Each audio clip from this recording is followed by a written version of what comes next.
Hey everyone, welcome to the second part of my series with Dr. Gordon Menzies on the deconstruction of faith surrounding the two members of Good Mythical Morning, Rhett and Link. In today's episode, we look at Link's deconstruction and we talk about some of the issues that he faced as he went through his Christian walk and ultimately deconstructed his faith to now a seemingly agnostic state. We try our best to give a charitable response and a steel man of his opinions before we then tackle maybe the inherent inconsistencies with his opinions. I hope you enjoy. Gordon Menzies, thanks again for joining me on another episode. Thank you. It's great to be here. Yeah, I, for those who are listening, they're gonna get a nice double episode and gonna have no idea that it's probably been 3 months since we recorded our first episode and this episode now. So everyone else gets the nice end of the deal, but you and I have been waiting anxiously to get this out. That's right. The wonders of technology. Yeah, yeah. And speaking of technology, I've had my own bouts with technology trying to get this episode ready, which is the fact that I think it actually happened twice. I lost all of my notes. I have the Word file that I created all these notes on. It went corrupt twice, and the first time it managed to back up half of it, and I kept that.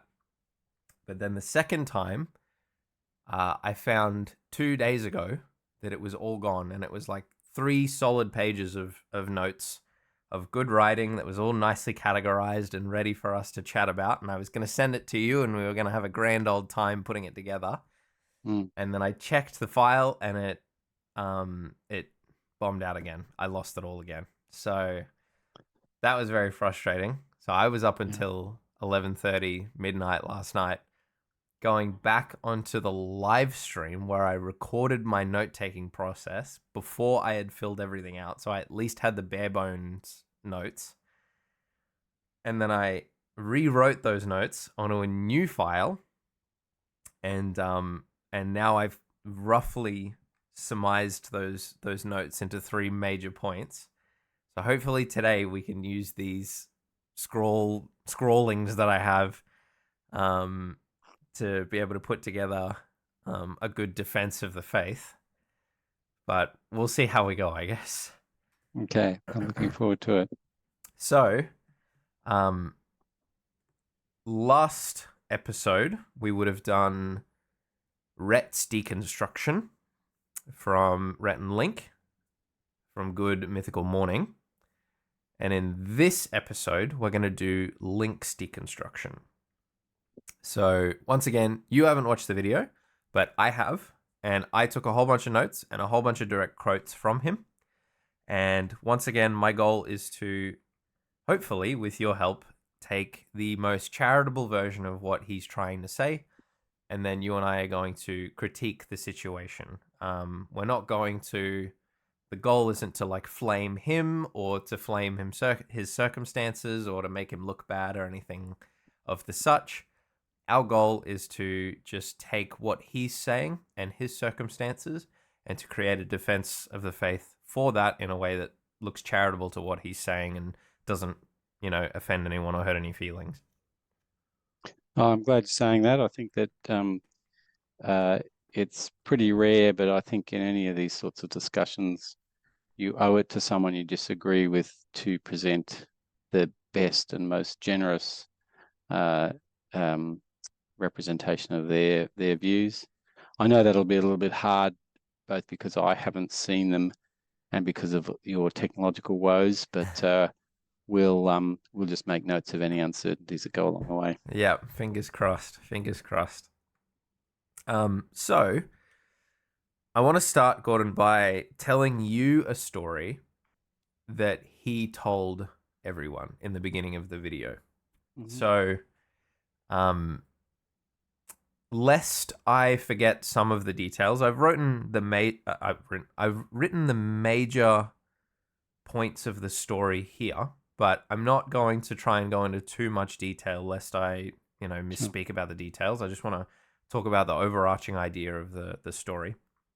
And so, um, back when Rhett and Link were younger, uh, it was about when they started doubting their faith. They started having some doubts. They started having some woes, some concerns.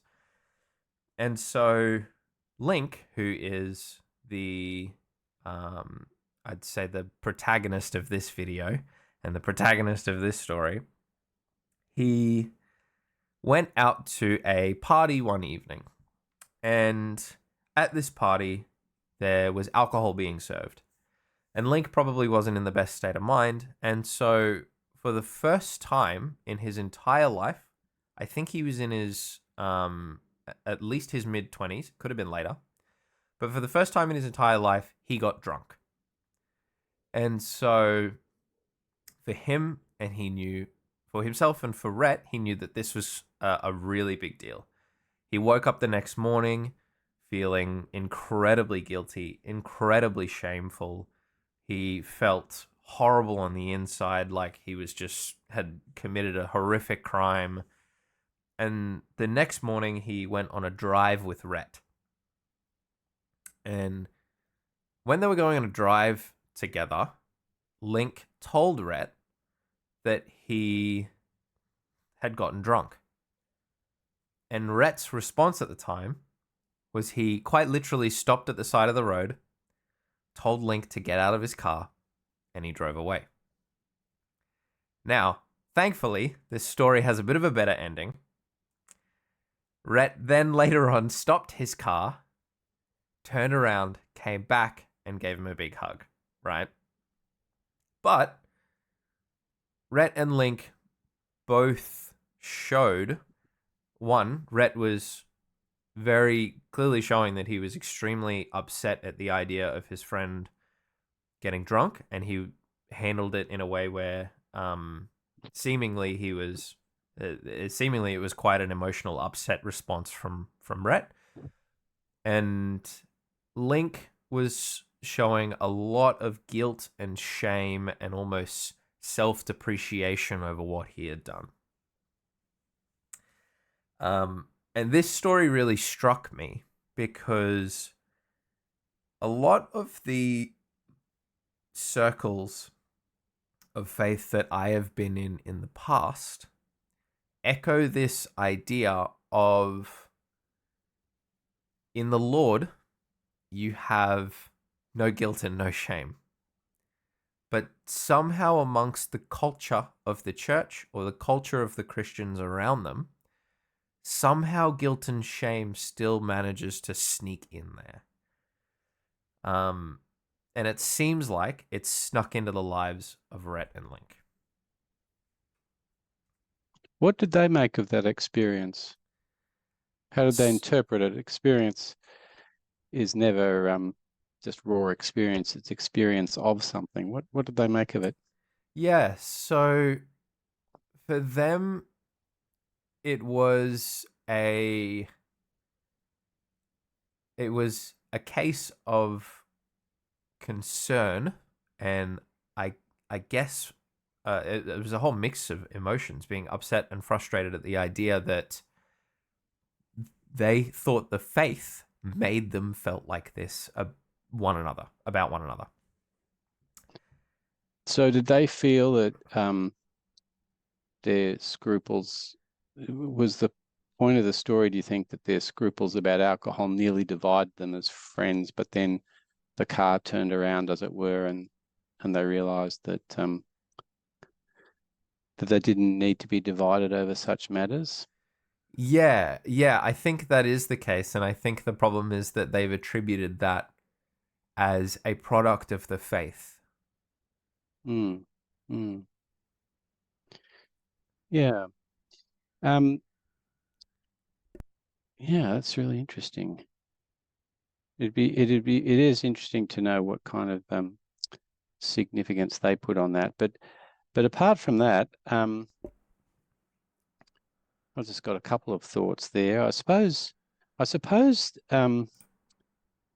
yeah, there's a range of issues. I mean, Christianity is a worldview that uh, um, takes right and wrong seriously, And it's one of the costs of having a significant, if you think your life is significant, then one of the costs associated with that is that your actions are significant and they can be right and wrong and so on. And so, yes, I'm not sure if they're saying this, but it is certainly true. And I'll come back to the particular issue of drinking in a second, because that's important. It's certainly true that if one decided that either nothing was really right or wrong, or one decided that whenever one did something wrong, it wasn't really your fault, it was the fault of society or the fault of your parents or other things going on in your life. It's certainly true that that would provide a great deal of relief from uncomfortable feelings in life. This is not actually the best example. The drinking example is not a very good example, but let's take another example where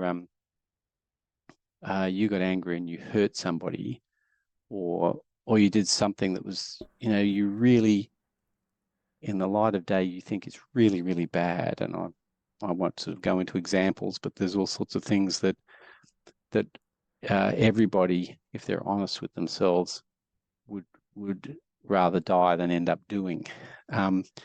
So take an example like that. The question is what to do with these kinds of feelings or these kinds of experiences.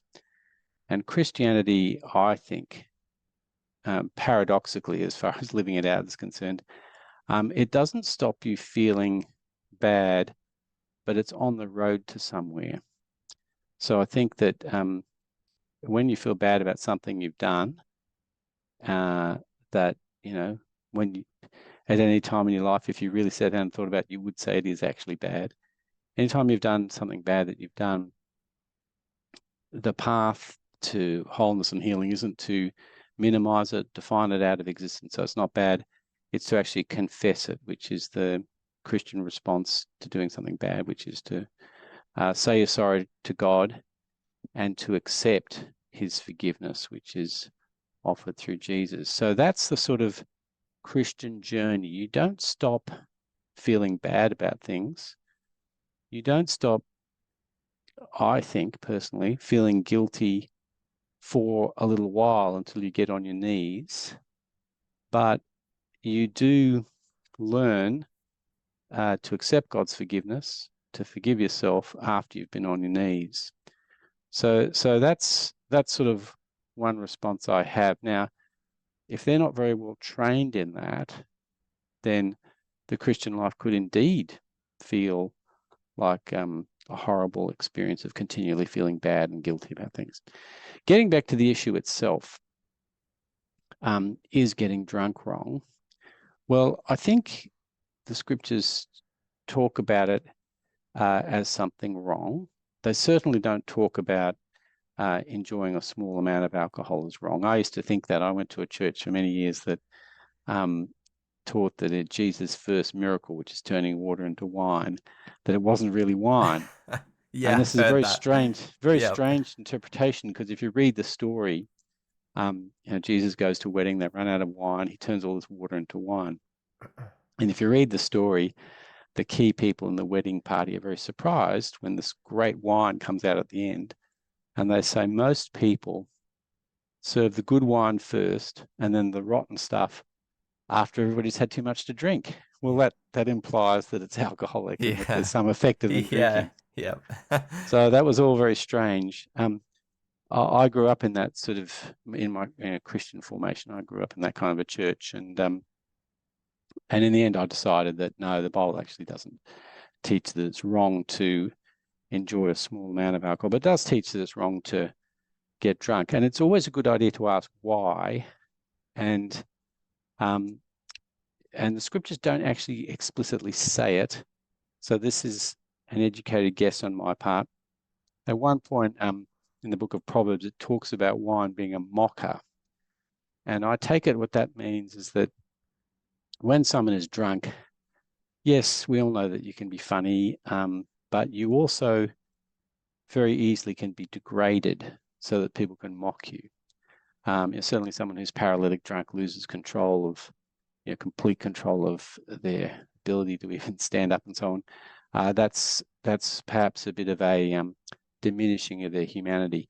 And more generally, one of the things that people like about alcohol is it lowers their inhibitions, and it's a good thing to lower your inhibitions sometimes. And I know people that have spoken about alcohol positively in that way. I'll circle back to that in a second.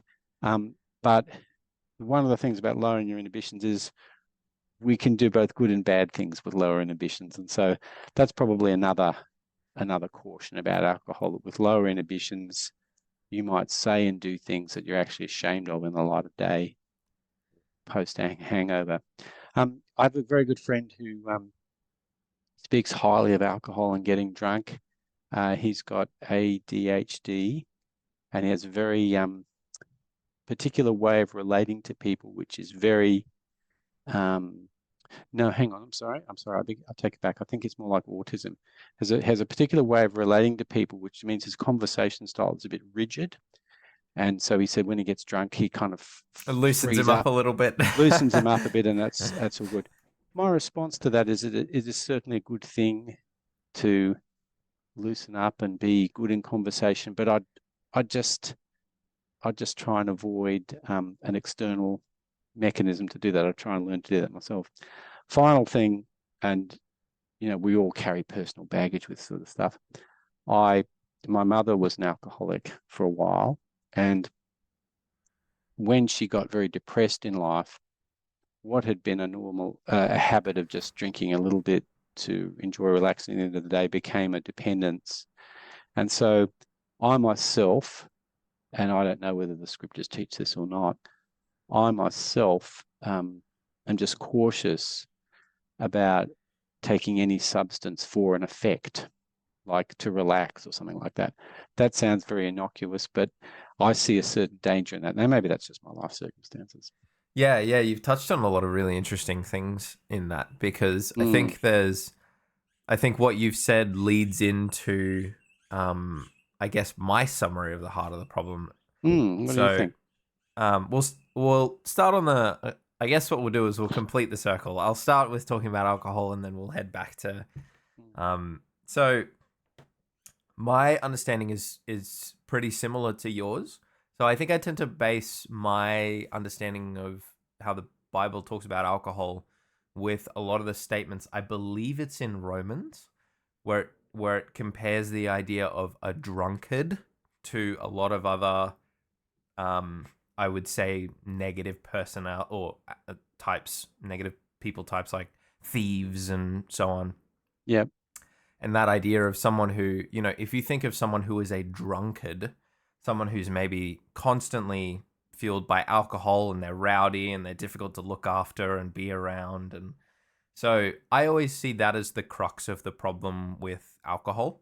So I I generally have this idea that alcohol is this thing that to each person, we all have different tolerances. We all have different abilities to withstand. I consider myself someone who has a pretty good tolerance for alcohol. So I'm generally okay with having a couple more drinks than the average person. But I think when we need to look into ourselves and say, where is that point where I consider myself a drunkard? I can, like you said, losing your inhibitions, losing your ability to, I guess, show off that you are under Christ and that you've been changed by Christ. I think when you start losing those attributes of yourself, then you start heading into the direction of a drunkard. And I think that's when we may need to take note of who we are in that moment and stop there. But for me, there's a key element, I think, in this story, or maybe even two key elements in this story that go along, which is why I'm glad you brought up this idea of having this conversation of like, well, what is the problem that the Bible has with alcohol? Because I don't think, it seems to me, one of the problems is I don't think Link and Rhett have actually come to understand that, or even maybe had a decent conversation about it. Um, because it seems like in their mind they have this cold, cold black and white thing of if you consider yourself drunk, you have sinned greatly. And so if the thought doesn't go any further than that, I think that can be a difficult um, a difficult problem when you're trying to communicate the faith or assess your own faith, because you're operating in these black and white terms of do this or don't do this, or do this or don't do this. And that seems to be quite a common theme throughout Rhett and Link's summary of the faith is the faith says do this and be like this and don't do this and don't do this and be like this and don't do this, when really the faith is far more nuanced and requires conversations like this where we can work out why it is the Bible says what it says. And it just doesn't seem like that is so ready in a lot of their points.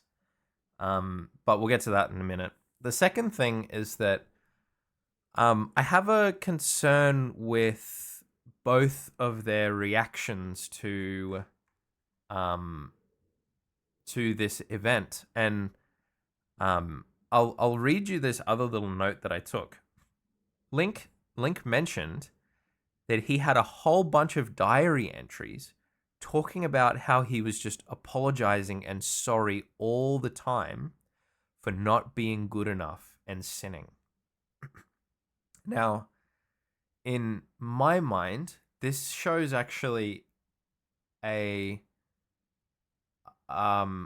if I were to put it as nicely as possible, maybe quite an uninformed idea of Jesus. I don't think Jesus and I don't think Christianity is offered to us in this way where we're meant to be looking at ourselves all the time and being in woe over our sin and apologizing and being sorry and feeling worthless over our sin all the time. This is not the heart of Christ. This is not the heart of the gospel. Um, the Bible constantly talks about how we should have no shame in Christ. And while I 100% agree with what you were saying, where we do have to feel that burden of sin on us when we do something wrong, we do need to recognize that it's afflicted our conscience, and we need to work on that, and we need to apologize to the Lord or to whoever we've hurt, and we need to take those feelings and we need to seek forgiveness. I think there's also this aspect that Christians seem to get wrapped up in, which is you just constantly feel sorry and you feel worthless all the time over the fact that you're a sinner. But that's never the expectation that Jesus had on us. Jesus' expectation is not that we become sinless while we're on this earth. It's that we just become more like him while we're on this earth. And I think I see that in both Link and Rhett's behavior, because Rhett also in that time didn't show a lot of patience and didn't show a lot of kindness and forgiveness. His first thought was to kick his friend out of the car and drive away. Mm. Whereas then he may have realized as he was getting down the road, oh man, maybe this isn't the right thing to do. And then he put on that heart of forgiveness, which is great. And I think the moral of the story is, I think the great outcome of this story is that Rhett did find that within himself. But the problem is that it seems like he didn't attribute that to a characteristic of Jesus and a characteristic of the faith. I almost get this idea that they saw Link's first reaction and Rhett's first reaction as the characteristics of the faith, and not the reactions they had later where they began to forgive each other and forgive themselves. Mm. Do they give any indication that they understood forgiveness or felt relief from that in other Yeah. areas or that area? Yeah, so as I said at the end of the story, As a God thing, I mean, not as an interpersonal oh thing. yeah, it seems like they don't directly attribute it from what I saw. Seems like they don't directly attribute their ability to love and forgive more as a product of the faith. In fact, I'm pretty certain I have quotes here seemingly saying that almost the opposite. If you give me a moment, this is the problem with having my notes in shambles. That's all right.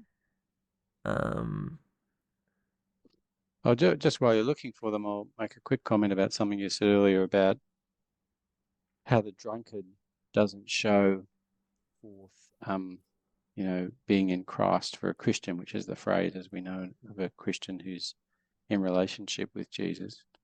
Um, Being in Christ or being a Christian is a um, it's a fulfillment of what it means to be truly human. It's many other things, but it is also a fulfillment of what it means to be truly human, to be our best selves, to be as we were created to be. So I'd go a little bit further and say that the sight of someone out of control, um, uh, whether they're a Christian or not, loses something of the dignity of being human. Um, so, yeah, there are some Christian things which are really only for people of faith. Um, once for example, taking communion is something that I don't think it's very good that non-Christians take communion if they don't believe in what it means. But something like not losing control of yourself or losing your dignity as a person through substance abuse is something that I think is actually, it's a right and wrong across the spectrum. And I also wanted to add that we didn't say this, but I think it's quite true that there's, for various historical reasons, there's an enormous lack of consistency between the treatment of alcohol and the treatment of other drugs. And we're not here to talk about legal issues or anything like that. But to my mind, they're all kind of to be assessed in the same way. Yeah. Yeah, I totally agree with that. I don't know if I've said this before on any other episodes, but um, I now operate around this idea of everything is this power. Everything is a power in some way, shape, or form. So, for example, fire is a power. Power, it has the power to create amazing things, keep us warm, cook our food. If it wasn't for fire, we wouldn't have any technology because we wouldn't be able to melt and shape metal. And so, fire has this power to be amazing, but fire also has this power to deal so much damage. And we in Australia would know that probably more than anyone else because every few years we get a fire that devastates, half a state. And so the water is another example. Water gives life. Water keeps us alive. Water has all these amazing uses. We get energy from water. We get so many things from water, but also floods and tsunamis and cyclones and everything can devastate. And so it's another example of power. And I see um, alcohol and other drugs as powers, but they probably have more or less good associated with them. So alcohol is something that has the power to enhance an evening because it can relax people. It can it tastes good. I love the taste of whiskey, as you know. I love tasting whiskeys. I love going on whiskey tasting adventures with my friends. It has the ability to enhance a meal. It has, it's interesting. It's fun to look at. It's like a Mm. a little kind of section of science that you can play with, and but it also has the ability to cause addiction. It has the ability to cause death. It has the ability to, make you do embarrassing things that you regret. So and then I think as you go up the scale to more and more potent drugs, you lose more of the good and gain more of the bad. Mm. So, you start heading to something like cocaine, and it probably only has a very, very tiny portion of good you can do with cocaine, and there's probably a lot more bad you can do with it. Mm. And, something like gambling, for example, it has like a really small section of things that are probably good. Like, I don't mind every now and then if there's a sports competition that I like, I maybe once a year I might put $20 down on a championship of some sort, and it just makes me more invested in the game, and that's it. I won't Mm. do anything more than that. Um, but gambling has the ability to very, very quickly spiral out of control into a life losing event. Um, so yeah, I see them all as powers and powers with various amounts of good and bad associated with them. Mm. Um, I I yeah. have a similar idea, which is that there's I have a conception of what a flourishing human life looks like, which is informed by God's revelation and so on, but which many people actually would recognize even if they're not Christians. And anything that helps you to attain that, or any context where the power of something is used to attain that, is a good thing, and anything where it goes beyond it is a bad thing. So, Yeah. um, Yeah.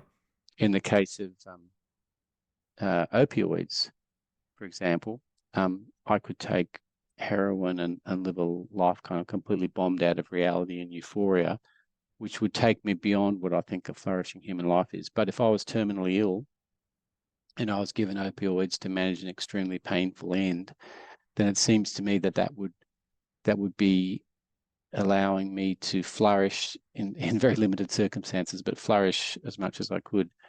So I agree with that. Yeah. And if you climb very high mountains, very low doses of cocaine stop you getting altitude sickness. Oh, there you go. So I've got a friend. I don't know if I mentioned this last time, that we have a deal.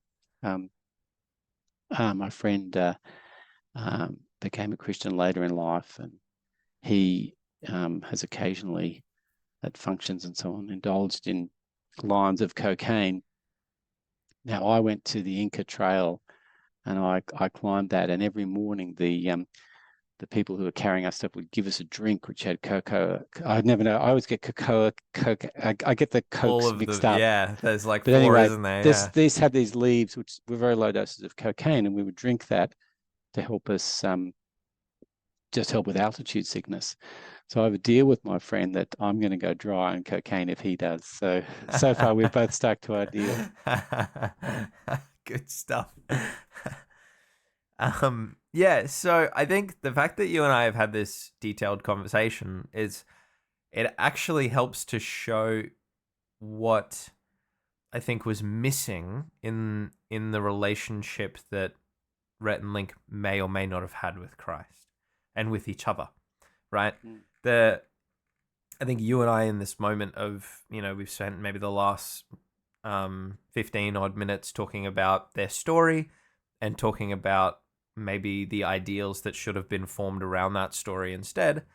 And we've already got quite a good understanding and way of justifying maybe what could have happened in that story, or should have happened instead of what actually happened. Or how it could be interpreted. That's just as important. Yeah, exactly right. Exactly. And so for me, I've got three major points from Link's video, and it's kind of difficult to surmise these points easily because a lot of it is not them talking back and forward in a clean kind of narrative, or from one point to the next in like an essay format. It's them kind of just throwing experiences back and forward at one another, and little quotes and tidbits and thoughts that they have. So it's their conversation is just as jumbled as my notes, unfortunately. But the I've done my best to surmise three major overarching themes that I've noticed in their conversations. And I think this leads to the first one, which is, it seems like there is a lack of understanding when it comes to really key aspects of the faith. So there's a lack of understanding in this about who Jesus is, and maybe how Jesus would have responded to the situation, or maybe how Jesus would have wanted them to respond to the situation. There's a lack of understanding, from what I can see, about the Bible and what the Bible says about a situation like this, which we've just had that discussion about maybe what we believe the Bible would have thought about this topic, and what reaction we could have had. In my opinion, if I had one of my Christian friends come up to me and say, "Oh, Chris, I feel awful. I got drunk last night," and I'll be like, "Okay, it's a shame you hurt your conscience, and I could, if you need my help, that's great, but like I'm not gonna be upset at you about that. Like that's just it's unfortunate that you hurt your conscience, and If you need my help, I'll be there to pray for you or walk, or help you with anything like that. But I certainly wouldn't drop my friend on the side of the road and drive away. Like I don't even think I would have any sort of anger or disappointment at my friends. I would just be like, hey, look, I'm upset. I feel bad for you that you've hurt your own conscience. And I'm here if you need me.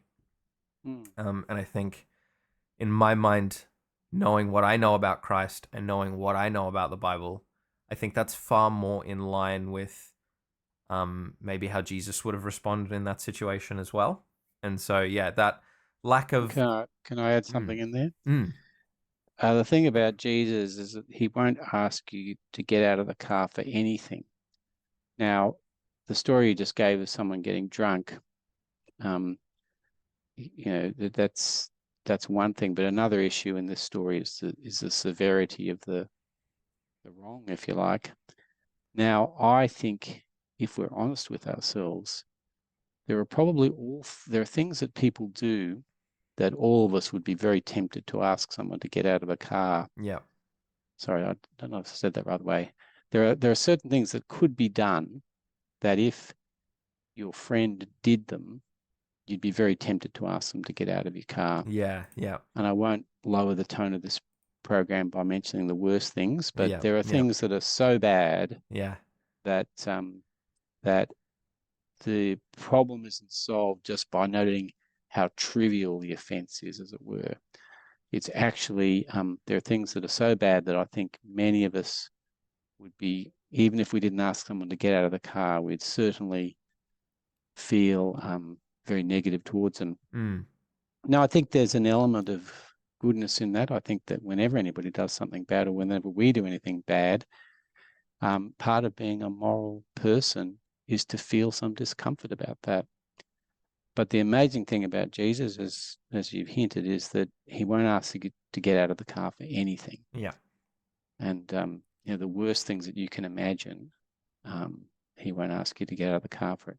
yeah. He'll ask you to, with his help, head in the right direction, piece together a life where you do those things less and less, and hopefully get rid of them altogether. But he'll never ask you to get out of the car. Yeah, I think that's a terrific point, and I think that backs up once again the overarching idea that there just seems like there's a lack of understanding about who Jesus is for the two of them.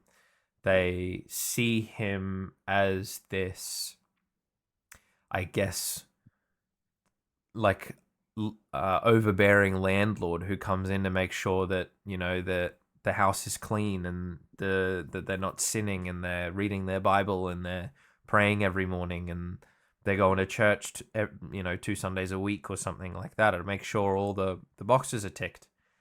But in reality, um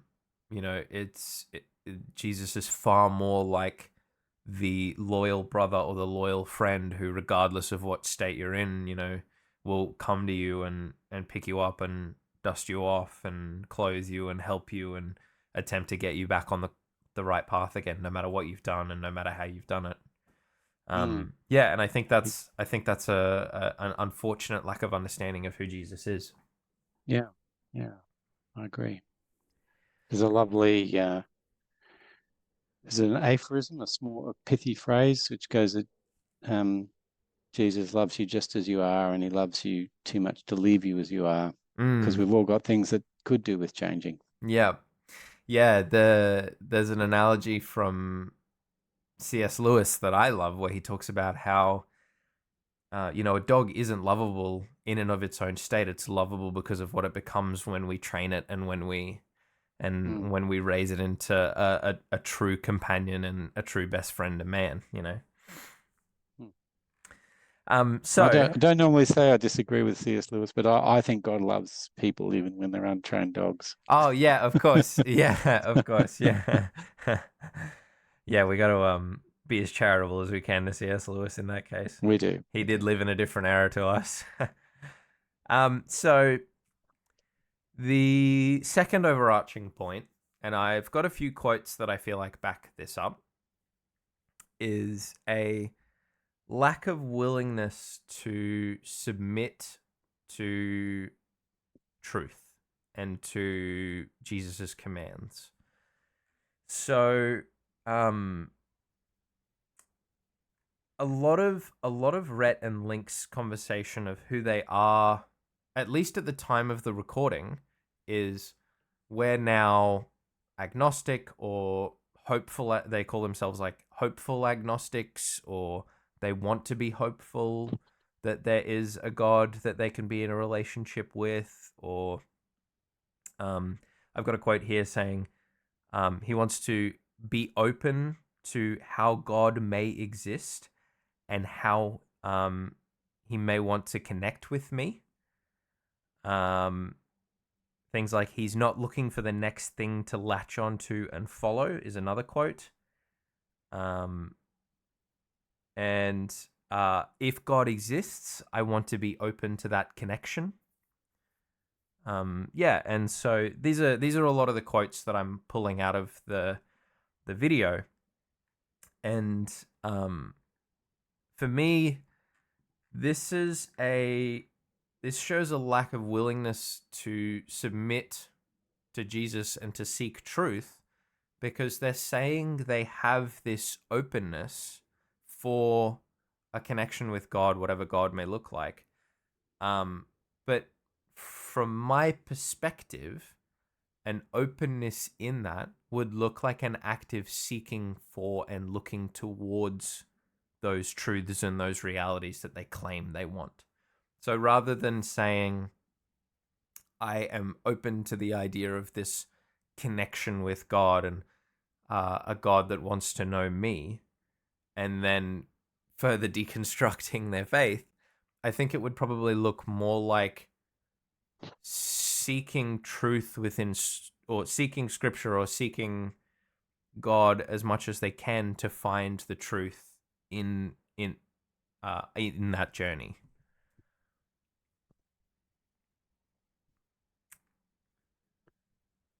Yeah, it's interesting. Um, on the matter of seeking truth, I think it's very rare for people to say, I don't think I ought to seek truth. I have come across it occasionally. I had a conversation with a streamer once where he said that if something was true but it made him feel unhappy, he didn't want to know it, which is sort of putting a cost benefit analysis on what you believe. Whereas I tend to follow the philosopher Nicholas Walterstorff, who says that we have a moral obligation to incline our minds to believe true things if we come across them. But on this whole question of faith and relationships, and I'll use the word relationships deliberately because I think Christianity can be laid out as an intellectual system, but that's a kind of a reduction of it, really. It's actually a relationship. And on the whole issue of relationships, there is, because we live in a highly uncertain world, there's a basic approach that you take to knowledge and truth in relationships, which is what I'll call a innocent until proven epistemology. So epistemology is the science of knowing, or the philosophy of knowing. And an innocent until proven guilty epistemology is that when somebody says something, you believe it until you've got good reason not to. So it's not the same as naivety. It's not the same as credulity, where you'll believe anything, but it's being prepared to give a down payment of belief to what people say. Now, this is a complete opposite to at least how it's not how it's lived. Nobody can live in the way I'm about to describe, but some people claim they can think in the way I'm about to describe, which is a guilty until proven innocent epistemology, where you doubt everything that can possibly be doubted, but then supposedly some things survive that process and you can believe them. And this is famously descending from the French philosopher René Descartes. Now, nobody can actually live that way. Most of the true things that people believe have not been tested, or at least never at once. Somebody that they love and trust told them and they believe them. Think of a young child, believes all sorts of things, believes that they can't run out on a road, even though that they might, if they're a really small child, they mightn't understand why, but they just believe what their parents tell them. So it's always possible to believe true things without being able to prove them. And that's, in fact, the situation that most of us are in for many of the things we believe. You can then test them one at a time, and there's science is a very, very impressive methodology for doing that. But nobody can live with a guilty until proven innocent epistemology. So why am I saying all this? I'm saying all this because I don't know how to interpret their statements about openness to God. I hope that that's genuine, and using a innocent until proven guilty epistemology, I'll just take that at face value, that they are open to some extent about finding God, and I hope that they do. But we all carry expectations about what it would need to persuade us, what we would need to be convinced.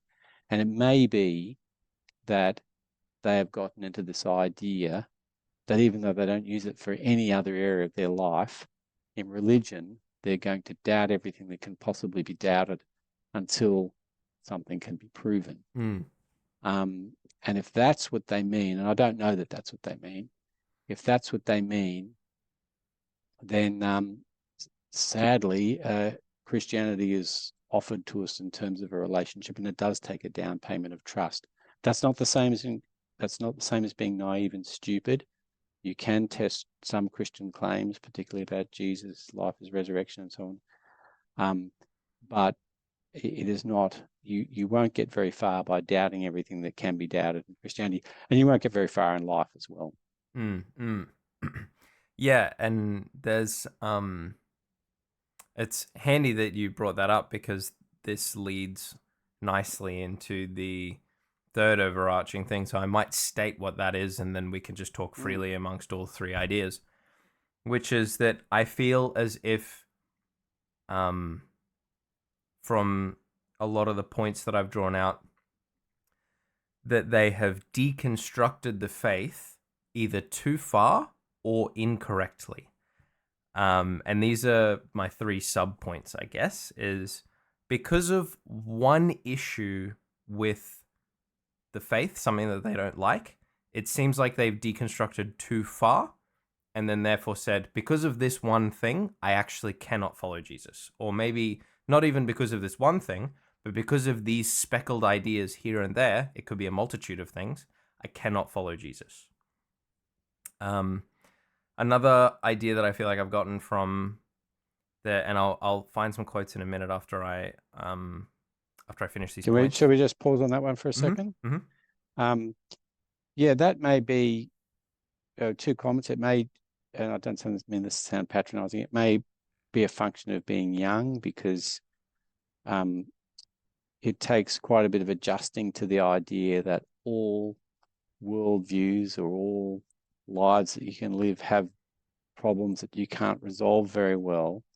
And if you haven't made that adjustment yet, if you expect to come across a way of thinking about life, or indeed a way of living life, which will have no problems for you, or no unresolved tensions, then if the belief system that you've been brought up in, which sounds like to them has been Christianity, suddenly you realize it does have some difficulties or things that are difficult to work out straight away, then you might be tempted to discard it. And the Christian church can have some responsibility here too. I think that the realism about what the Christian life is like, how there can be difficult, how there can be intellectual difficulties as well as personal difficulties, that needs to be shared with people. So that that needs to be shared with people. And if it isn't shared, then people can have strange expectations of what's involved in being a Christian. And look, people differ in this as well, I have to say. I mean, I'm someone who very much is inclined to be like Rene Descartes, quite skeptical, quite analytic. And so it's very easy for me to see problems in things. Other people are not like that, and they have an easier time of Christianity. It sounds like these two gentlemen are a bit more like me. And so people come to these things with different personal inclinations. And a good question for someone who's very skeptical about Christianity and so on is how they go in their other relationships. Are they skeptical, distrusting of people, and so on? They don't have to be. I'm not saying that's a necessary connection, but Mm. if it's a general personality trait of being a guilty until proven way of looking at life, it may have unpleasant implications in other areas of life. But yes, it's a great. Yeah, you segued into that very nicely Mm. because if you just find one problem with something and you discard it, then that's a problem. Now, I have a lot of sympathy with this because I'm a mathematician by training. And indeed, it's true that in a mathematical proof, if you find one step that's just wrong, then the whole thing's worthless. Yeah.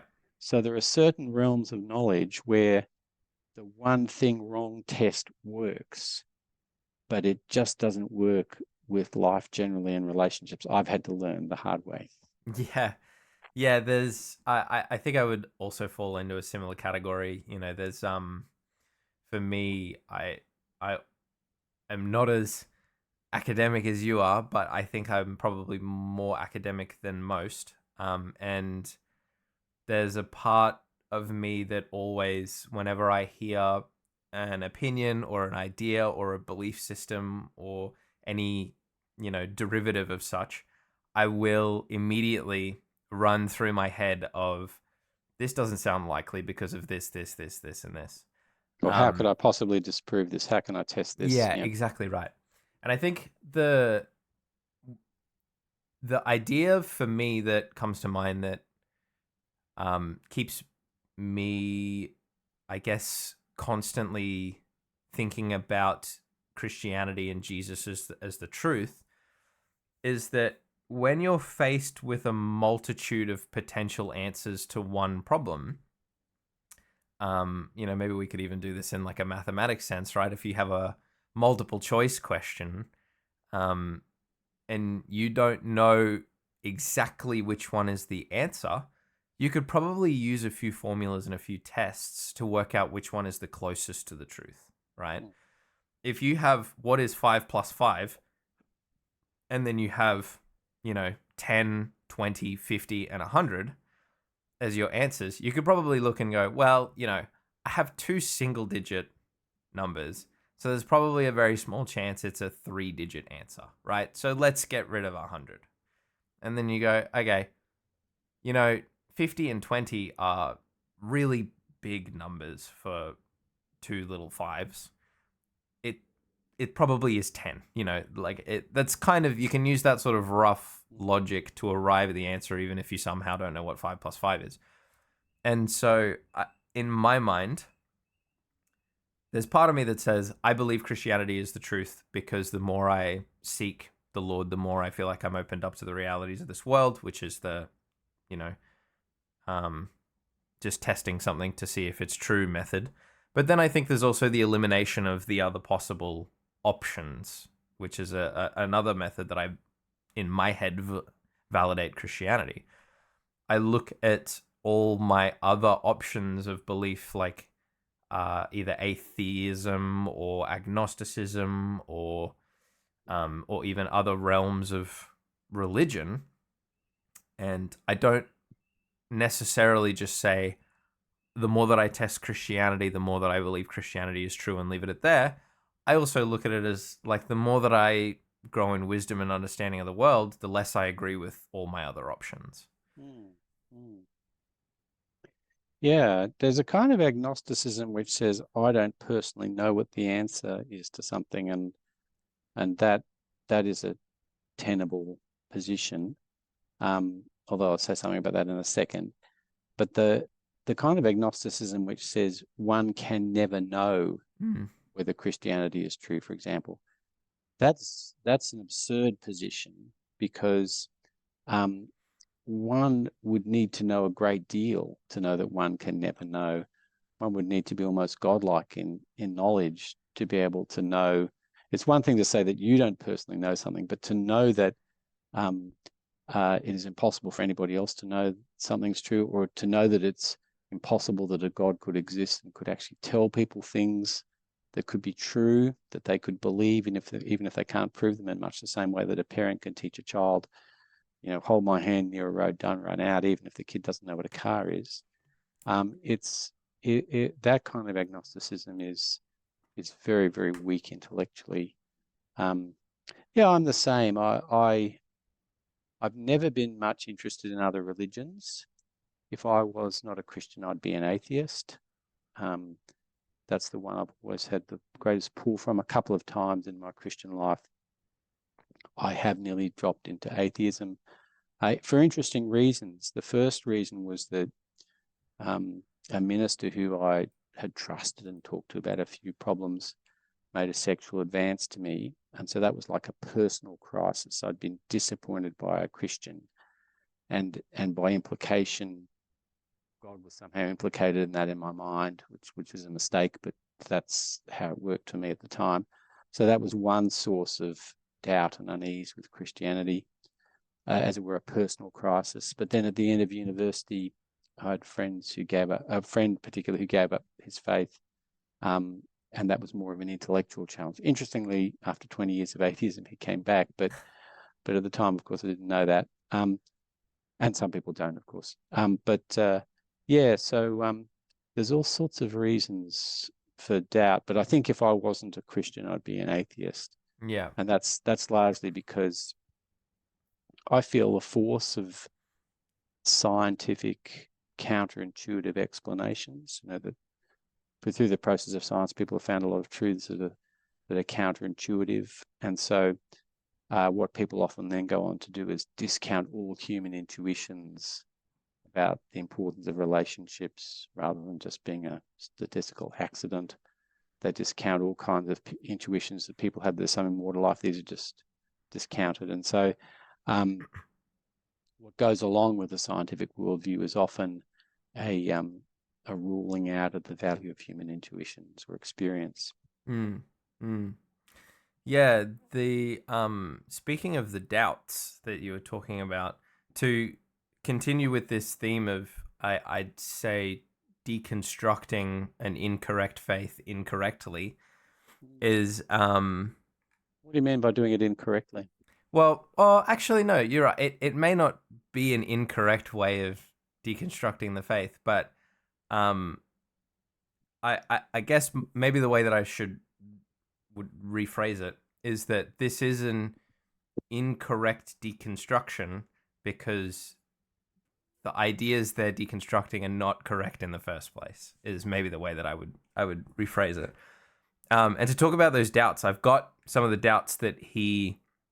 I've got quotes of some of his doubts, and I think you can start to see how he's created these doubts in his head, and he's kind of thrown out the baby with the bathwater rather than assessing if those doubts are even correct in the first place.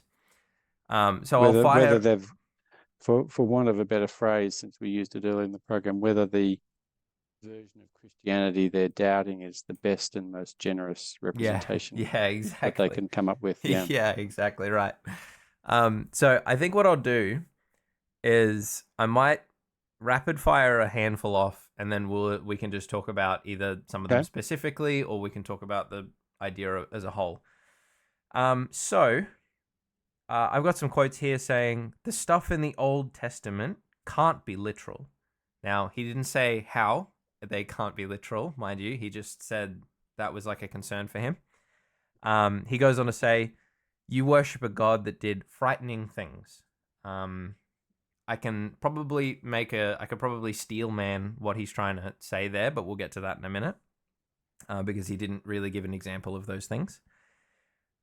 He said he couldn't get into worship, in quotes, "It was like there was a brick wall there," end quote, in terms of feeling the spirit or anything like it.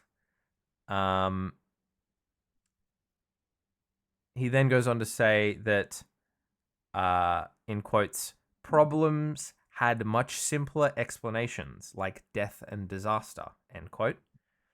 He also spoke about how discrimination troubled him, assuming that the church discriminating against parties like LGBTQ and other like trans groups and so on. That was the discrimination there was troubling him, and that was another reason to leave the faith. And he had issues with things like the problem of divine hiddenness, which I think is, I think that's an actual reasonable problem because it is quite a difficult problem to get to the heart of. But regardless, You want to just say what that is for the hearers? yeah, sure. So the problem of divine hiddenness is, I think, can be summed up in a very neat question, which is, if God loves us and wants us to follow Him, why doesn't He just fully reveal Himself to us? I think that's probably the neatest kind of base question that we can ask. And if I were to provide for those who have now that burning question in their head, if I were to provide some sort of a response to it, I would say that God has a way that He wants to relate to us in the same way that we had friends and family that have certain ways that they would want us to relate to them. And God is not a coercive, forceful God. So it wouldn't be it wouldn't be true love from you and your wife, for example, if I said I am going to give all of my money and all of my time and all of my resources to this lady, and she's in return, because I'm giving her all of that, she in return then therefore must um you know marry me and cook for me and whatever. This is like a almost like a forceful contract, or of some sort.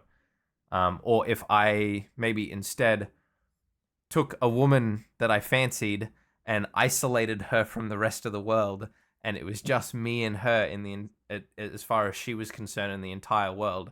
And so therefore, in terms of like satisfying any sort of desires, I was the only person that she could possibly turn to. That's like another forceful way of forming a relationship. And I think God doesn't want us to feel forced to be in a relationship with Him in the same way that we don't want our friends to feel like they're forced to be friends with us, or our girlfriends or boyfriends or wives or husbands to feel like they're forced to be with us. So there's this divine hiddenness to God because He wants us to go seek Him. And then for Him to say, you want this relationship, so I will respond now that you've sought me out. Was that the end of their list?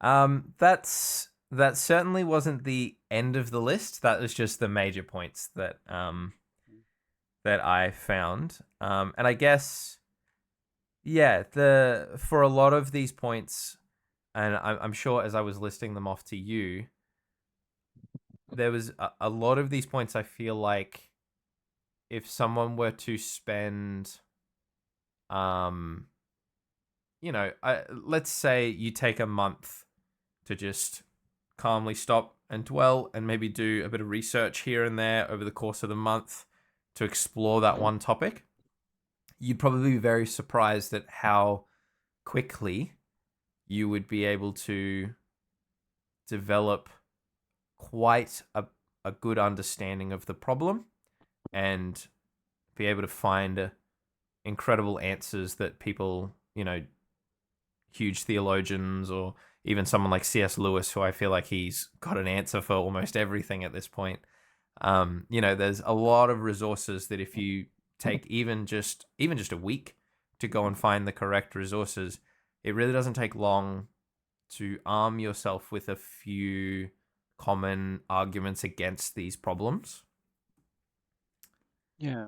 Yeah, there's certainly, and that ties in with what you were saying before, that God wants people to seek Him, and one, not the only way, but one way to seek Him is to actually search, read some things and think about things and ask other people. None of the things you've mentioned there have been new things. They're questions that people have been asking for a long time. and you find that there are answers. And when there aren't, um, the more particular you get, the harder it is. In my experience as a Christian, the more particular you get, the harder it is to get answers. So it's hard to answer. While you can talk about suffering in general, for example, it's hard to answer why one of my brothers was born with schizophrenia. There are certain things that you won't get particular answers to, um, but that's again not unlike relationships, and not unlike life generally. There's all sorts of scientists who wish they could reconcile macro level physics with subatomic physics, Mm. but it's not been easy to do that, and Yeah. so nobody gives up physics because they say, "Oh, here's an unsolved problem or something I haven't been able to work out yet." Yeah. I think to circle back to agnosticism I was talking about before, I said that one form of agnosticism is much more defensible than the other. To say that I personally don't know something can just be a statement of humble fact. Mm. But unfortunately, well, I guess I have to say fortunately as a Christian, because God's done this by design, but um, that kind of agnosticism is okay to think, but it's impossible to live, because to live meaningfully in the world, we have to live as if certain things are true. And so that kind of agnosticism can't be a stable position. Eventually, you'll be forced to declare your hand on whether there's a spiritual dimension to life, whether God exists. In the sense that you'll have to live your life without regard for him, which is to say implicitly that he doesn't exist, or to live your life with regard, with regard to him, with wanting to obey him and so on, which is to live as though he does exist. So certain things can be said intellectually that they can't be lived, and a kind of detached attitude from life where you doubt everything that can be doubted is something that's intellectually, well, you can't doubt your act of doubting, but certainly some things can be thought but can't be lived. Did you want to go through any of those points and just what you'd quickly say to them, maybe in a couple of sentences to Yeah, someone who's yeah. thinking I them? was actually thinking that we could probably go through and rapid fire response to some of them as well. Sure. Um so I'd probably lump these two quotes into the same problem, which beginning with the stuff in the Old Testament can't be literal and you worship a god that did frightening things. Um so these two quotes in my head have a distinct problem associated with understanding culturally what was happening at the time, and understanding Jesus's response or God's response to what was happening at the time culturally. So, saying things like the stuff in the Old Testament can't be literal. Now, for both of these quotes, as I said, Link didn't really explain or give any examples as far as I saw for what he had a problem with, but I could probably steel man what he's trying to get at. So there's a lot of situations in the Old Testament that talk about slavery and talk about rituals that seem, I would say, nefarious at best. There's a lot of old writing techniques that can be easily seen as the Bible advocating for horrible ideas, like maybe stoning people or something like that. But what we need to understand about the Old Testament is that it was written, thousands of years ago for a time that was, I would argue, more barbaric than the time that we live in now, facing different problems and those different problems requiring solutions that don't make sense to us in this time because they were under the Old Testament laws, the Old Testament covenants. The writing style back then was different. And a lot of the time, isolating single verses and single phrases and paragraphs can make it easier to look like that there is maybe even potentially an advocation for something that we see as incorrect. I think one of the classic examples that I see a lot is the claim that the Bible advocates for slavery. Um, the Bible doesn't actually advocate for slavery. It's just that slavery was not exactly what we would call it today. So, slavery in at least some parts of the old world was actually what we would deem as welfare. It's where, you would take people who they have no job, no livelihood, no life, and they would essentially, to survive, offer their lives up to someone who is wealthier and say, I will, if you feed me and clothe me and let me live in your house, I will do your bidding. I will look after your house. I will look after your family. Some of them even got quite honorable positions of teaching families and teaching children of what they had learned from their masters and so on. So there's that side of slavery, and there's also the aspect that the Bible doesn't actually ever advocate for it. It's just using the circumstances that were happening at the time, because slavery was just a normal part of society back then, and speaking into those circumstances and saying, if you are a slave, this is my advice to you. So it seems like there's almost like an advocation there, but it's not. It's like just speaking into the context at the time. Yeah, it is a little challenging without them giving examples. Um, so I'll do the same as you and have a rough guess at what they're asking and then say something quickly. Um, on the slavery stuff, description is not prescription. So there's all sorts of things described in the Bible that you shouldn't assume that they're prescribed. And the other great example of that is polygamy. Mm. So polygamy is described, and actually seems to be, if not forbidden, it seems to be looked down on when Mm. Jesus is describing the creation account. He talks about one man and one woman, and so does the Genesis account itself. Yeah. Um, so so the beginnings of an answer, you'd have to go into quite a lot of detail to whatever their particular objection is, but the beginnings of an answer would be to note a few things: that prescription is not the same as description. Should everything in the Bible be taken literally, if that means in an artless, assuming that everything is scientific prose? I don't think that some of the Bible should be taken that way. So there's obvious elements of poetry and things like the Psalms. The trees, the hills of the trees of the hills will clap their hands, for example. That's kind of poetic device. And when it comes to the very early chapters of Genesis and the book of Revelation, we don't properly understand what the literary style or genre Mm. is. People Mm. have ideas about it, but we don't properly know. Mm. And so the metaphor that I like the best is a coloured or stained glass window. So the thing about a coloured window or a stained glass window, if it's not too elaborate, is you can still see through it, but it's got lots of artistry, which changes your view and does various things.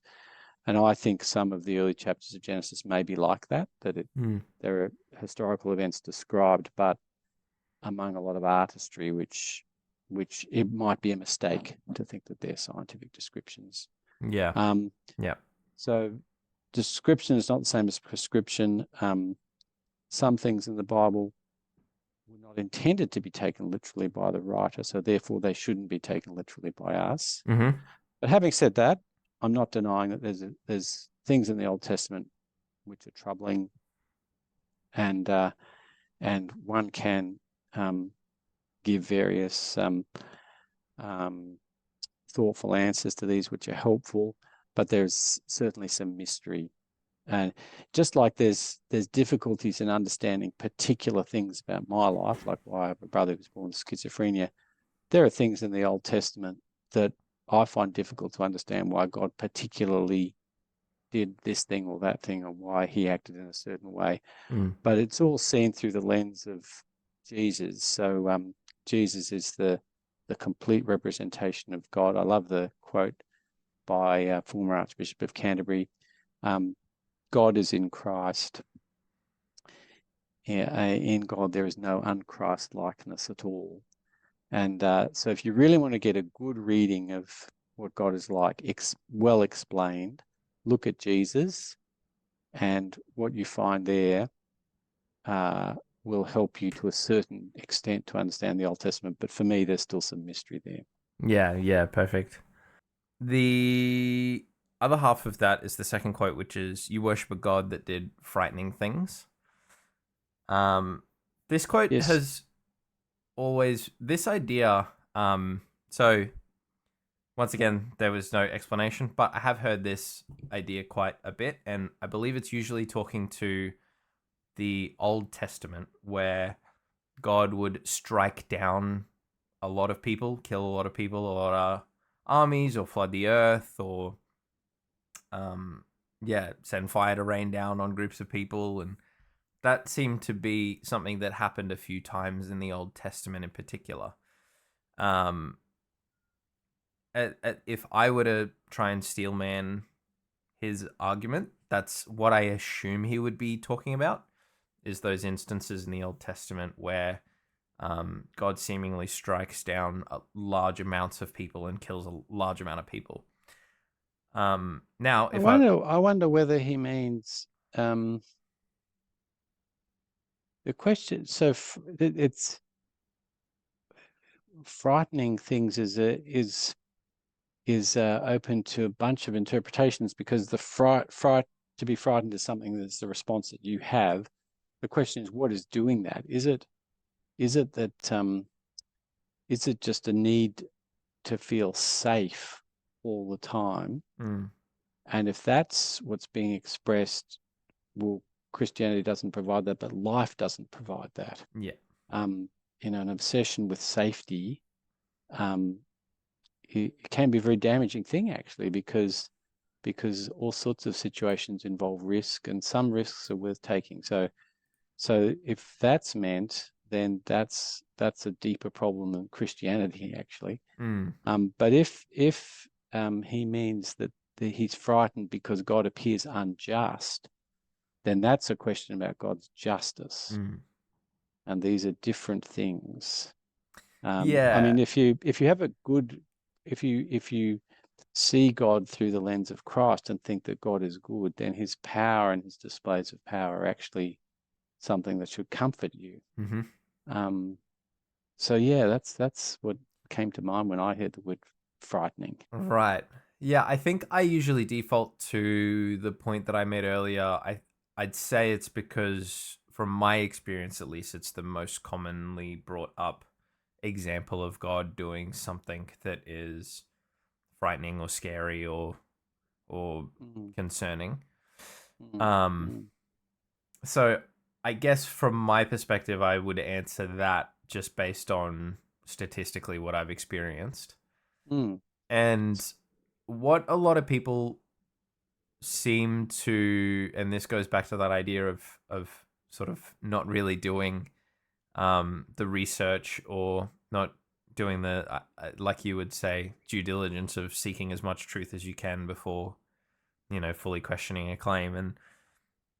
And that would be that, in especially in the Old Testament, when God ever did anything like this, it was usually in defense of another group of people, or it was usually because the people that he is striking down are dealing more destruction than he could deal if he were to just remove them from the earth. which Um, would make it just, in other yes. words. Yeah, and I think one of the greatest examples of this is the analogy of um, the robber with a gun, right? Or like a murderer with a gun. And say you had like a wife or a child, or you think of the person you love most on this earth, someone has a gun to their head, you know they're going to shoot. You have a gun in your hand, what do you do? You know? And especially for people who, I find this is especially for people who have kids, and they know what it's like to fall in love with a child, almost every single one of them respond instantly with "I would blow his brains out." Right? There's, or at the very least, if you're a good shot, you might try and shoot his arms and cripple his arms or something like that, Yeah. so he can't do anything. Right? But there's this idea of, to ensure the innocent one that I love isn't harmed, I have to take force into my own hands. Um, and we see that happen on smaller scales, but I usually use that analogy because it ties in quite nicely with the idea of taking a life to save a life. Mm. Mm. Well, if I can keep going on the steel man and make things as difficult for us as I can, Sure. um, that certainly is the case a lot of the time. The most difficult example in my view is the children of Israel leaving Egypt and wiping out the nations in front of them as they enter the promised land, because they are in that, and I'm hesitant to talk about this given the current political situation, Yeah. but I'm not at all. Yeah, well, I'll try and say something about that. Um, so that seems to me to be a very difficult moral problem. Um, how can one think about it? Well, I don't know. I don't know what the answer is, but the beginnings of an answer could be to ask the question whether there is justice in it. Yeah. And in that, so I agree with your instinct to look for justice, and because God's not unjust. As Christians, we believe that. So that's the place we've got to look. Now, we have hints. We have hints in the Bible that this was not a national war of conquest. So in the book of Joshua, which describes the beginnings of this terrible military campaign, Joshua is about to enter Jericho, and an angel of the Lord appears to him. And Joshua says, "Whose side are you on, mine or my enemies?" And the angel says, "Neither." Hmm. And so that's the first hint that we're not dealing here with God as backing a group of people who say God is on our side and we can do whatever we like. Yeah. Um, so that's the first hint. And the second hint is that no, I've actually forgotten where this is. Someone might check it. But the second hint is the description that God gives of why the children of Israel are held in.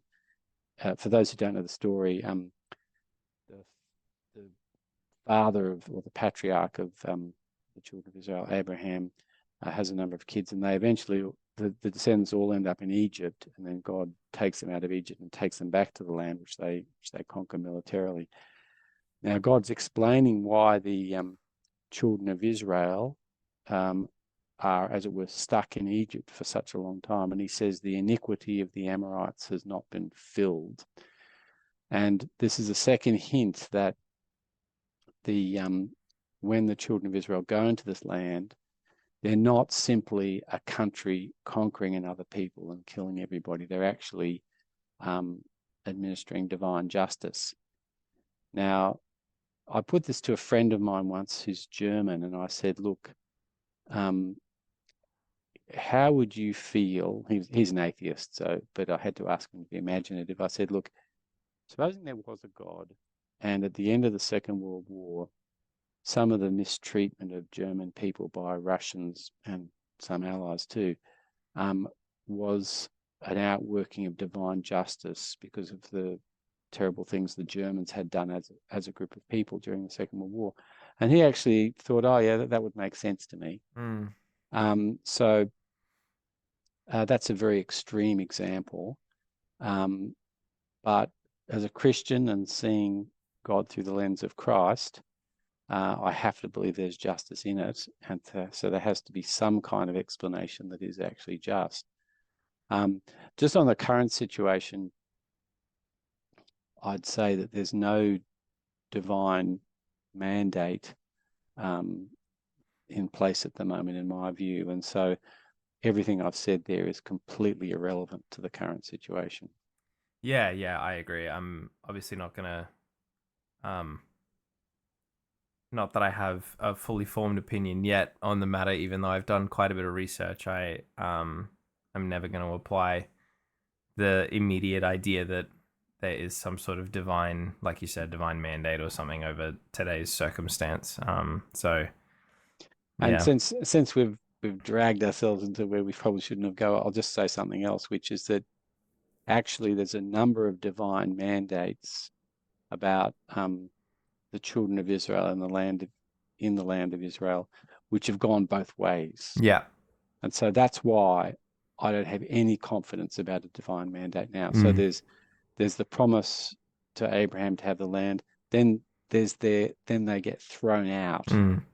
because of their evil. Then they get promised to go back. Then there's Jesus' comments that they're going to be judged on the basis of rejecting him, and that the stones of the temple will be torn down. Yep.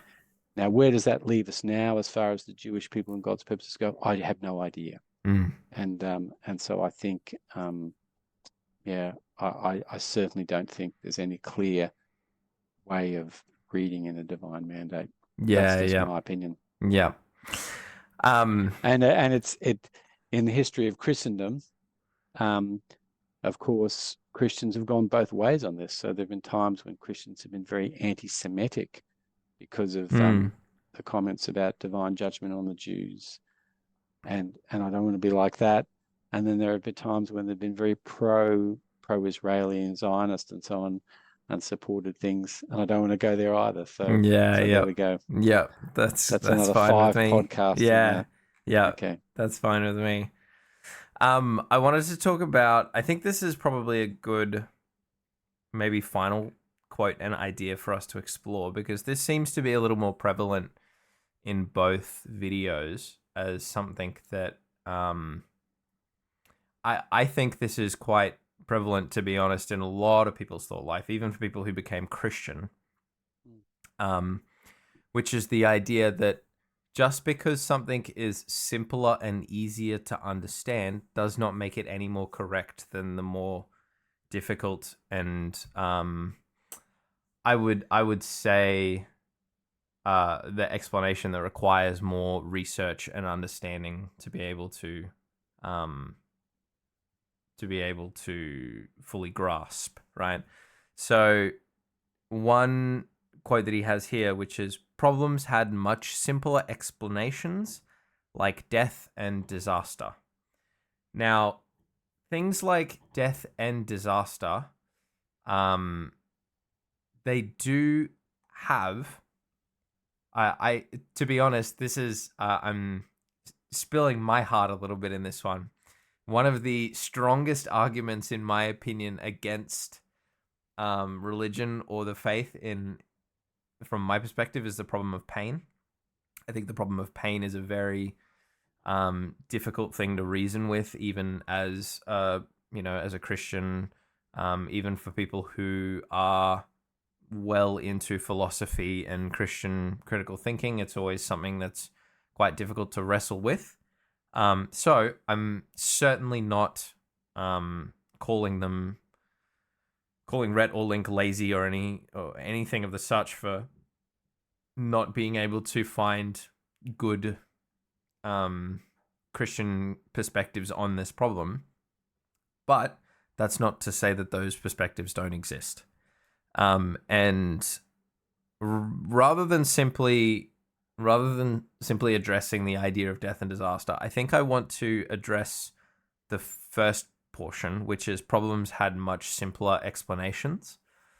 For me, this is a concern that's backed up from another interaction that Link had with someone. And I'll find that quickly now. So Link was having a conversation with someone at his church at the time, and this was when he was really beginning to doubt his faith. But he was still attending his church because his wife was a Christian, and they didn't know what to do about their kids, and so they were still kind of working it out. And he's like, "Look, I'll just keep attending church for now while I can, just to maintain the peace while we work out what we're doing," which is honorable. I'm I think it's cool that Link was willing to sacrifice himself for his wife and people around him like that. But in turn, it ended up with him having a few conversations with people at church about his waning faith. And I have to paraphrase on this because the if I were to quote him directly, it probably wouldn't make so much sense. There was a lot of context building. So I'm just going to kind of paraphrase as best as I can with the story. And pretty much, he was having a conversation with someone at church about what he had learned about sort of an agnostic point of view or an atheistic point of view or evolutionary perspective or what have you. And that person responded with, I don't want to hear what you've learned because I think you'd probably convince me. Now, this here, I don't know what context, I couldn't really understand exactly why Link was telling this story, but I feel like it could be in the direction of Link saying that there seems to be this maybe blind following of the people around him, and they don't want to hear the truth that he has discovered lest it crumbles the ecosystem that they've built and that they comfortably live in. That certainly sounds like what he's saying. Yeah. And my response to this is simply that this doesn't actually show any validity of Link's arguments. It just shows the lack of foundation and understanding of those listening to his arguments. Yeah, I agree. And this is a problem because the lack of foundation and understanding of those whom he's speaking to is almost seems as if it's bolstering the ideas that Link has formed in his head as, well, now I feel like I'm even more correct because I feel like I could prove what I'm confident in. Yeah, it's a terrible interaction with him to have because he's now. I would, if he were around with us, I'd ask why he would have stopped there, talking to a fellow parishioner. Now maybe he had good reason to talking to that person. Why wouldn't have talked to someone who studied further in it or something? That's a good question to ask. Yeah. And we all have the possibility of making up our minds and hearts what we want to do, and then just building rationalizations around it. So that's a good question to ask him about his method. Although I do, as you do, take my hat off to him that he stuck around for a while he was thinking about it. That's what I did actually after my disappointment with my minister. I decided I'd stick around church for a year and just while I thought of things. And I also decided not to get involved in the sex and drugs of the university college I was living in, because I recognised that if I had moral reasons for wanting to exit Christianity, that could cloud my thinking. So that'd be another question to ask him. But anyway, all that said, to give him his due, it's a very unhelpful answer from the person giving it because it implies that, as you say, they are, as it were, believing against reason. They don't want to hear any reasoned argument because their faith will collapse. Now, that person may also be reflecting an unhealthy attitude in the church, that the church is not teaching a good way of handling doubt. So who knows who's to blame, as it were. But I feel sorry for him at that point. I think that was a very unhelpful answer for someone to give him, and obviously created an impression that these people, i.e. Christians, don't have any solid arguments, and so they just believe what they want to believe and screen out everything else. So don't talk to me about logic, mister, because that's going to crumble my faith. So I actually feel sorry for him at that point. But you're right that the fact that, I mean, here's something else I'd add. Christianity is a popular movement. It reaches down into every level of society. Its adherents have all sorts of abilities, all sorts of hang-ups. in fact, Christianity in some particular locations the church may be more dysfunctional than society because it attracts what Jesus called the sick, the sinners who know that they need help. So going into a church and asking somebody randomly, I don't know whether that's what he did, you may get answers. If you're asking intellectual questions, you may not get someone who can meet your question. So I think that's right, and I think I agree with you that that's just because someone gives a bad defensive position doesn't mean it can't be defended. And to return back to what we started with, he should have looked for the best and most reasonable version of the position he was abandoning. Now, maybe he did. That people can be very unlucky, and so I don't know. But that is the thing that all of us have to do, is to look for the best position and not give up when we get one dud answer. Mm-hmm. Yeah, I agree. I think that's a great way to maybe put a little bow on all of this. All right. Gordon, before we cap things off, is there anything that you're working on that you want to advertise or plug or tell people about? Not just at the moment, but give me time, Mm-hmm. and I'll use this opportunity for shameless self-promotion at a later date. Okay. All right. Well, I've already plugged your book in the previous episode, so we'll make sure people get a hold of that. Yes. Okay. That's called Western fundamentalism. Yeah, perfect, perfect. And yeah, hopefully I'm thinking that what we'll do in future episodes is I know that they've got developments on what they think. They've got because currently neither you and I have seen the future episodes where they address past claims and so on. And we've done that on purpose because we want to just address exactly what's in front of us at the moment, and then as we go on, we'll look at how they've developed and changed in their thoughts, and then we'll address that. And hopefully, we have a whole bunch of things we can commend them on in future. But we'll see how we go. But yeah, fingers crossed. In future, we'll be able to address where they are. I think they do. They both do one a year later from the recording 4 years ago or something. Mm-hmm. Yeah. Okay, that sounds like fun. Yeah. Awesome. Well, thanks for being here, Gordon. You're welcome. Thanks for hosting. Terrific.